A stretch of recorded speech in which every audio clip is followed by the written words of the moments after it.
St. Thomas University Digital Journalism and New Media present. Welcome to this week's Basement Files. I'm Elijah Matheson. And I'm Isabella Gier. Let's take a look at our top stories. Today we take a look at the controversy surrounding holiday greetings. And how a local entrepreneur is taking an all-natural approach to skincare. The holiday season is nearly upon us, and people may wonder how to greet one another. Merry Christmas or Happy Holidays? Cassidy Chisholm reports. The holiday season means that it's time to celebrate with friends and family, but what do you say to strangers if you want to wish them well? This has stemmed controversy over a matter of inclusiveness. Some believe saying Merry Christmas is the way to go, but others believe saying Happy Holidays is the better option to include everyone. Felicity Stewart grew up in a Christian household and prefers to say Merry Christmas, but that doesn't mean she's disrespectful to others. If someone came up to me and said Happy Hanukkah, I would be thrilled, because they're just trying to wish me well in the way that feels best to them. When people do get offended, I feel like that's unreasonable. Retail worker Jacob Adams doesn't have Christmas on the brain. He hasn't even taken his Halloween decorations down yet, but he believes being inclusive is the most important part of the holidays. I find that when you say Merry Christmas, it's very religiously orientated. So people who are of non-Christian religions, they may feel secluded or it's not encompassing everyone. It's just that one view. So when you say Happy Holidays, you're including everyone. Whether you say Merry Christmas or Happy Holidays, people will always have their opinions, but the holiday season is meant to bring people together despite their beliefs. Although some people may differ in how they celebrate, that doesn't mean they will be disrespectful during the holidays. This is Cassidy Chisholm reporting for St. Thomas Journalism. A Fredericton entrepreneur is enjoying success with her all-natural line of products. These products are homemade and entirely ethically sourced. Local businesses have taken notice. Katie McDermott has the story. Beechwood Wildness is approaching its one-year anniversary. It's named after the place owner Casey Gauntz grew up. For Casey, entrepreneurship runs in the family. Always wanted to be an entrepreneur. My grandfather was a successful entrepreneur. His brother was a successful entrepreneur, so it's kind of in my blood. When I was 12 years old, I started a party planning job where I put on a magic act for kids' birthdays. Casey first got the idea when she lived in Calgary and noticed a rising trend in wellness products. Natural wellness is really popular there. So I was exposed to all these really cool stores and all these really cool small batch businesses that are ethically sourced. Right now, she is her only employee, and with the help of her sisters and her mother, she supplies local stores and goes to craft fairs. I really like to partner with local stores that are small businesses themselves, that are contributing to the economy and the community. Her online presence caught the attention of Paul Bowman and his wife, Lindsay, owners of Bowman's Pharmasave. And liked her messaging and her packaging, and it kind of fit in with our health and wellness concept here. Bowman started out with one shelf of local products when they opened last February and gradually expanded because they strongly believe in the importance of supporting local. Well, there you go. Right now we're 20 New Brunswick companies that we have product for, and another 5 or 6 small independent Canadian companies. I thank you very much. Thank you. Good. Businesses in the Fredericton area have been receptive of local companies like Casey's. There's a growing niche for people like her who are willing to put in the hard work to make it work. This is Katie McDermott reporting for Stu Journalism. When you think of Bollywood, you think of movies made in India. At the Fredericton Playhouse, Bollywood is the theme of a performance made up of classical Indian songs, as well as the latest Bollywood hits. Christy Kuhn visited the Playhouse to get more details.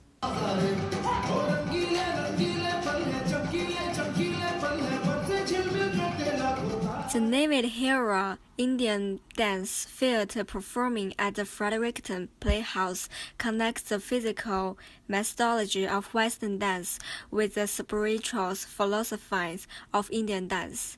It's trying to transcend culture and move beyond boundaries to achieve new floor. Before the performance started, the Playhouse checked the tickets and hand out brochures to the audience. The performance is about Bollywood story.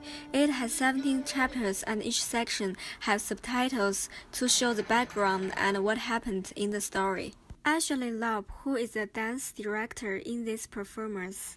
I think the main purpose of doing a show like this, I think, would be entertainment, is to connect with the audience. It's a show that is about, it's a story of life and human relationships and friendship and love and sacrifice and joy and pain. And the idea is to just get people to come in and connect with human emotion and have a good time.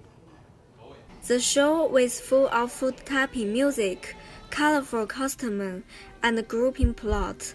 The audience can expect to experience drama, action, romance, and dance just like a typical Bollywood film. The Indian music is sometimes gentle or passionate. Its dramatized plot, changes, and development of the story. Rose Mushrooms was in the audience. It was really good. I loved the music and the choreography was amazing. All the outfits were beautiful. After the show, the audience thanked dance director and dancers. The audience not only watched a high-quality performance and listened to the latest Bollywood songs, they learned more about Indian culture and spent an entertaining night. The team will keep sharing their music with more people after the show in Fredericton. The performers will tour more cities in Canada. For St. Thomas Journalism, I'm Christy Tsun. It's beginning to look a lot like Christmas, at least at the Fredericton Boys Farmers Market it is. Lauren Hoyt joined the ranks of holiday shoppers to get a better look. Thank you. What's typically the farmers market on Saturday mornings was transformed into a Christmas market for 2 days. I visited to see all the things that the vendors had to sell. It's that time of year. Time to light the tree, hang the decorations, and maybe get caught under the mistletoe. Christmas is here, which means the Fredericton Christmas Market is too. The Fredericton Boise Farmers Market hosted the annual Christmas at the Market on Thursday and Friday. Christmas music played while shoppers searched for gifts and knickknacks. Jean Clark Walker works at Decadence Fine Baked Goods. She loves the Christmas market, and her cupcakes and macarons are a hit with the crowds. I think my sales are pretty steady because of the fact that I offer gluten-free, which is obviously a need for certain people. But no, I think they're pretty steady throughout the year. I just like Christmas time because people are happy. Some things vendors offered included decorations, winter clothing, ornaments, baked goods, and jewelry. Debbie Brewer sells jewelry and knitted hats and mittens. She enjoys the market for all the unique gifts it offers. You know, like this year's a lot slower than any other year, but I mean, usually it's very interesting and a lot of good things to see. The Christmas market is the perfect place for one-of-a-kind gifts. There's something for every age and every species. It's also a change of scenery from busy malls and a chance to support local businesses. For more Christmas festivities, you can catch the Kinsman Santa Claus Parade downtown on November 25th at 5 p.m. Just a few days ago, Transgender Day of Remembrance was observed globally. Fredericton was no exception, with ceremonies hosted by the Fredericton Gender Minority Group, as well as the local universities. Transgender Day of Remembrance ceremonies memorialize those murdered as a result of transphobia. The ceremony includes reading and displaying names of transgender people murdered in the past year. For this ceremony, there were over 300 names from around the world. Candles are lit for those who have been lost, and attendees hope the ceremony will bring attention to the violence endured by the transgender community. It's never fun to lose a championship game. Even tougher when it comes at the end of an undefeated season against a rival. Shannon Cornelius was at the Nova Scotia Championship game when exactly that happened. There was a lot of action going on in Cambridge on Saturday at the high school championship football game. The CK Gators took on the Neckac Titans at the Swamp, as the locals call it. True to its name, the muddy field conditions and cold temperatures made for a tough game, but the Titans were able to pull off a win. Gators offensive coach Dave Ross was impressed with the Titans playing. Tough game. Neckac played very well. They dominated the line, and you know what? They played a little bit better than we did, and they came out well-deserved 18-14 win. The Gators were dominated by Neckac in the first half. The second half, however, was much closer. The tension was high among the fans as parents watched anxiously to see how their kids' teams would do. CK senior Nigel Stanley was upset that his team lost, but was very happy with how they did overall this season. Oh, I think the season went quite well. I mean, we went undefeated through the season, made it to the championship, and lost by a touchdown. It was close. I can't complain at all. There was nothing wrong with the season. Could have been better, but I mean, hey, 9-1 in second place isn't bad at all. Central Kings and Northeast Kings have played each other in the championship game for the past 4 years now, and both have each won 2 of the championships. And so, despite the cold, Northeast Kings was able to pull off their first and arguably most important win against Central Kings this season.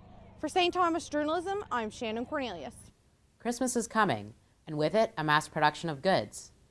But what if companies' supply doesn't meet the demand? This presents an opportunity for others to make money. Jonathan Duffy tells us more. Here we are, in the age of mass production. Everything you can ever want at your fingertips and easily obtainable. Whether it be food, electronics, entertainment, or knowledge. It's all just a click away. There are so many different brands of the same thing. Big 8 Cola, Pepsi, and Coke. It's all just cola. So in the age of mass production, how do you make something noticeable? Simply don't mass produce it. Nintendo, home of Super Mario, has created dozens of video games that hold nostalgic value to people of all ages. They've introduced their Classic series, which are mini versions of the original Nintendo and Super Nintendo consoles with preloaded games. These systems are extremely rare. Stores get 3 to 6 in each week, and with such high demand, they're usually gone in a matter of minutes. Ashley Michaud has been trying to buy one of these for her spouse since release and says there's about a 5-minute window where you can get one. Well, I'm not too sure what day it's released, but I know the day it first came out, I monitored online. It wasn't out yet, and then as soon as it was released, I was in class and within half an hour it was gone. The Nintendo systems retail for $100, but you can purchase them on secondhand sites such as Kijiji for $250 from a scalper if you choose. Scalpers wait outside the stores in early mornings in hopes of buying as many systems as they can to resell at a much higher price. One anonymous scalper says he's not doing anything illegal. There's nothing wrong with reselling. A man has to make profit, you know? I need money as much as everyone else, and I have to get up early to do it. With Christmas coming, the demand for everything, not just Nintendo systems, goes up. But if you were planning on buying Nintendo's Classic series for someone, you may want a plan B. Jonathan Duffy for St. Thomas Journalism. Sears Canada has announced that they will be going out of business after 65 years. The retail giant filed bankruptcy and declared that they will be closing all of their stores across Canada, just in time for the Christmas season. Logan Purley has the details. In October, Sears Canada announced that they would be closing all their retail locations, which would put 12,000 people out of work across Canada after they failed to find a buyer for the company. I don't know if they have a pension program there or anything for long-term employees, but it could be devastating. I know I had friends who worked at Target when that franchise closed, and it definitely put them in a tough spot. The company has already begun liquidating their stock and put everything on sale, right down to the store fixtures. These sales have brought an influx of traffic to the Regent Mall and kickstarted the Christmas shopping season early. I got these little journals. I bought just a bunch of them because they're on for $1, and just some pens, stationery items. With the sale that they have on right now, it seems like it's brought some customers to the mall. There's definitely more traffic in the mall than a few weeks ago before the sale was announced. The retail giant, who historically made a large amount of their business through catalog orders and retail storefronts, had to begin combating with the internet and online shopping retailers such as Amazon in recent years. Yeah, online shopping is more popular than it ever has been before. Yeah, online shopping is very common now. Also Costco, or I know for appliances and stuff, I just know that typically people just go to Costco or newer stores. Every year, Sears would have a catalog called the Wish Book, which was the equivalent of getting a peek into the window of Santa's workshop as a kid. However, once the company began to run into financial troubles, they had to discontinue the Wish Book. The Wish Book is the one thing that I'm bummed about, with Sears going, for me growing up, getting the Wish Book at this time of year and flipping through it and making that Christmas list was it was a big part of the Christmas experience. I'll miss you, Sears. Over the past several years, several big box store retailers have filed for bankruptcy in Canada. The issue then becomes, what do property owners do with the large retail spaces that they've left empty? Are they left to tear them down like the Target on Prospect Street is being right now? For St. Thomas Journalism, this is Logan Purley. A craft show on Fredericton's north side attracts many to get their winter goodies before the snow falls. Haley Stairs checked it out. On a rainy, wet day, the Brookside Mall hosts their first day of the annual Handmade Sale Craft Show. Over 60 vendors offer a little bit of everything for those looking to pick up some handmade Christmas crafts and gifts as the jolly day quickly approaches. Many vendors at the event are crafting veterans. Bonita Chlau has been doing this expensive hobby for 30 years. It's a very expensive hobby. So unless you really, really like it, don't bother. The little display there. To buy that, like, at full price, your stuff to buy it is going to cost you $60 or $70. I have it already made for $60, so. From Christmas ornaments to real baked goods, and even fake ones that you dissolve in your bath to relax, line the tables as far as you can see. Many buyers come from near and far, especially if they have a favorite vendor and favorite crafts to pick up each year. This is the case for Nancy Hatt. Today I bought this here. This is called, what was it now, girls? Not So Silent Night. It's to add to my collection. I bought one from her last year, so one of my favorites to come to. For those of us that aren't very handy, and sewing needles, hot glue, and even baking seem intimidating, events like these can save us the trouble. If you didn't make it to the craft show this time, there's always next year. If you want to pick up some goodies or even just ask some crafters for some tips, this is a great place to meet some locals and prepare for the holidays.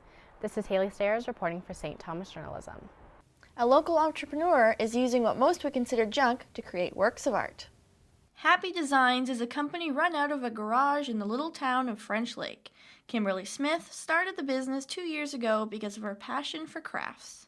She uses old tools and leftover materials to create her products. The creations she sells vary from stringed patio lights to decorative signs.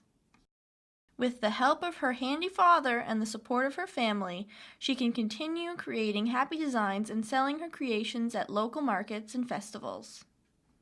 Well, that wraps up our stories for this week on the Basement Files. If you ever miss a newscast, you can always find it on our website. Thanks for watching. From St. Thomas Journalism, I'm Isabel Legier. And I'm Elijah Matheson. From Stu to you, Happy holidays.